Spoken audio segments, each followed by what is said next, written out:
มึงซ้ำที่ฮอดอ้าวสวัสดีทุกคนครับไก่เราต้องงอนเอาปอยในหมวกเคิงเลยนะเต็มโต๊ะอีกแล้วนะครับแต่ไม่ใช่อะไรครับง่ายๆเหมือนเดิมรัวๆเราแต่นะเนี่ยก็บ้านรายนะ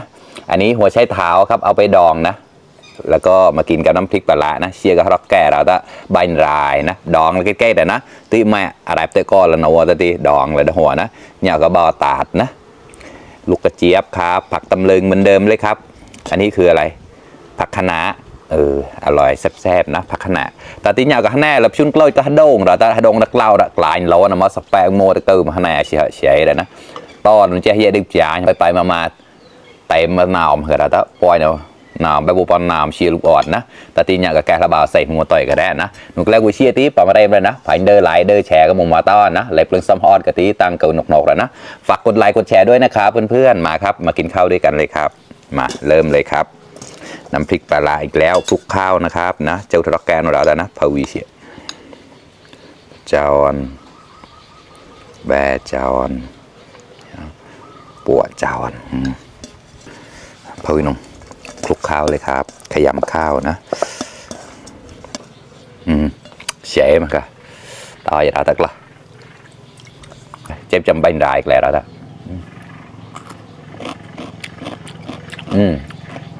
แช่ขุกข้าวเปรี้ยวกำลังดีเลยครับกล้าละกล้าคำโตโตหมอกตุ๊ดเต้าแต่ละตาน้อง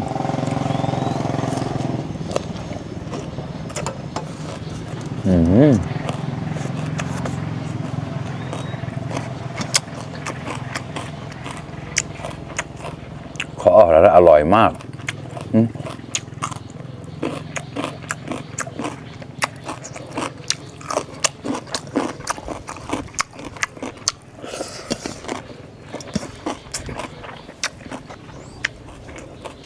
กระบา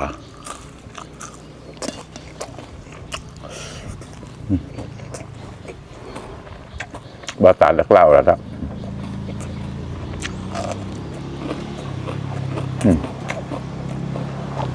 ไม้เด็กนอกแช่กระบอดหน่อยแล้วนะลูกใหญ่แต่อ่อนนะครับ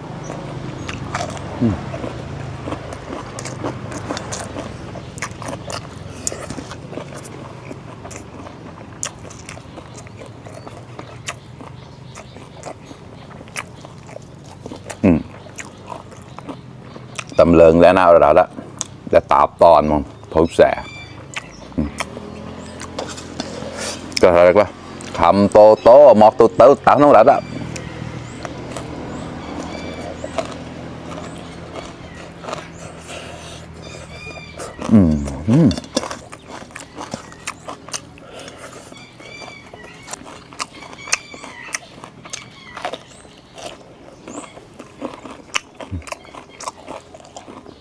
ผักคะน้า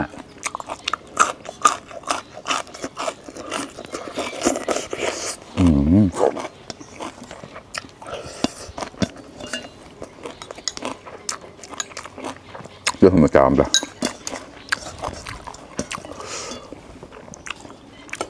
ขอแล้วนะอร่อยเลยก็อะไรก็คำโตโตหมอกตุ๊ดเต้าตาโน่นแล้วละ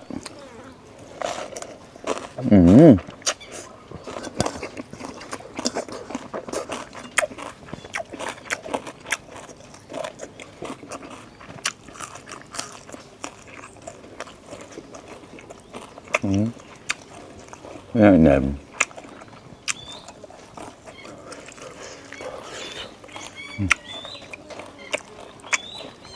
ลวกแล้ว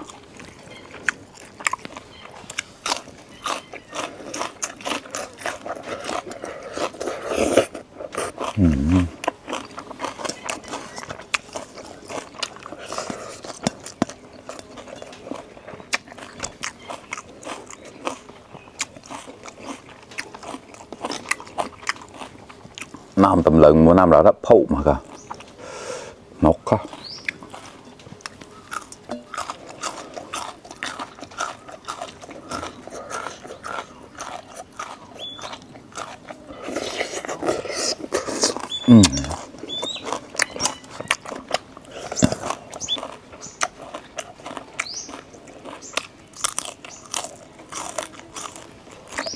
เสียแน่หลายแล้วก็นาดงผัดมะเขือเปราะครับใส่หมูสามชั้นเล็กน้อยแล้วตาเดียวทอดจิบเลยเป็นโดเต็นใหม่นะพริกขี้หนูแบบเม็ดๆแบบนี้เลยครับสำหรับคนที่ไม่กินเผ็ดก็กินได้นะครับเราก็เลือกเอานะไม่เราเชื่อเราอย่างเงี้ยเราวิสัชปล่อยเดี๋ยวนะเนื้อจำขอ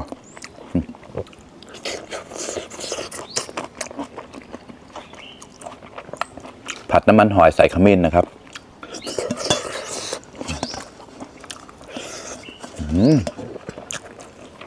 อร่อยมาก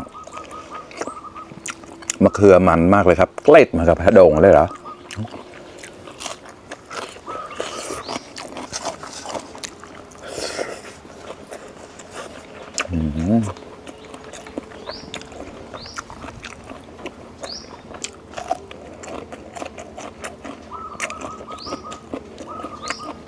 อันนี้กินเยอะๆดีนะครับ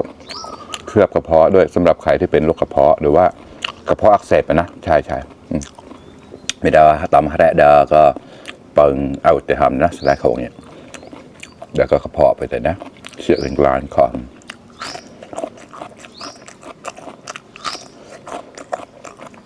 ใช่ก็เชื่อได้ปลายเสียงเลยมันก็ช่วยได้บ้างนะ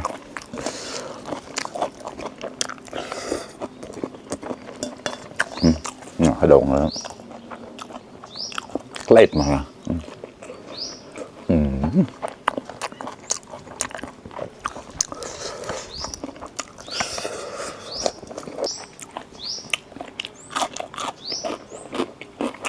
บ้านรายแพร่เขาแต่เจ้าไปแล้วครอบมา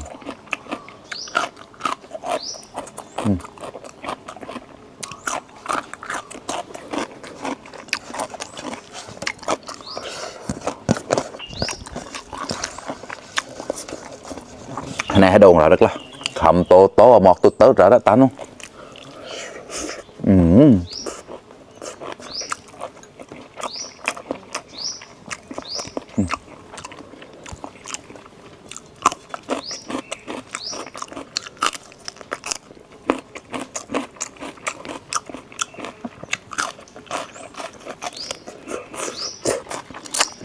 ผักคะน้าลวกแล้วจะเสียดาดมาดาดแล้ว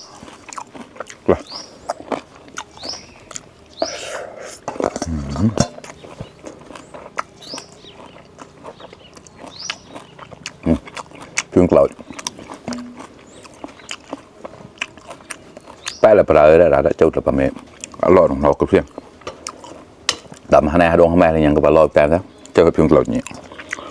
ใช่กันได้ฮามาเลยเชี่ยคอมนะเพิ่งกลดโม่ได้จุดเงือเก้าเลยก่อนละเงือเก้าเลยเชี่ยคอมกับไหนนะเงือเก้าเกี่ยงฮานาแมละคอมมาครับจะเราได้มูมาปอมนะ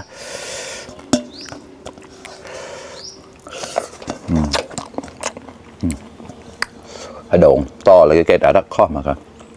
bà mẹ ra toเลยแกได้ภูมิใจแล้วจะใจกระดานเชียร์บอลลอยดิบแดงไปแล้วก็ต่อเลยแกได้bà mẹเราแซ่ได้ข้อกลาย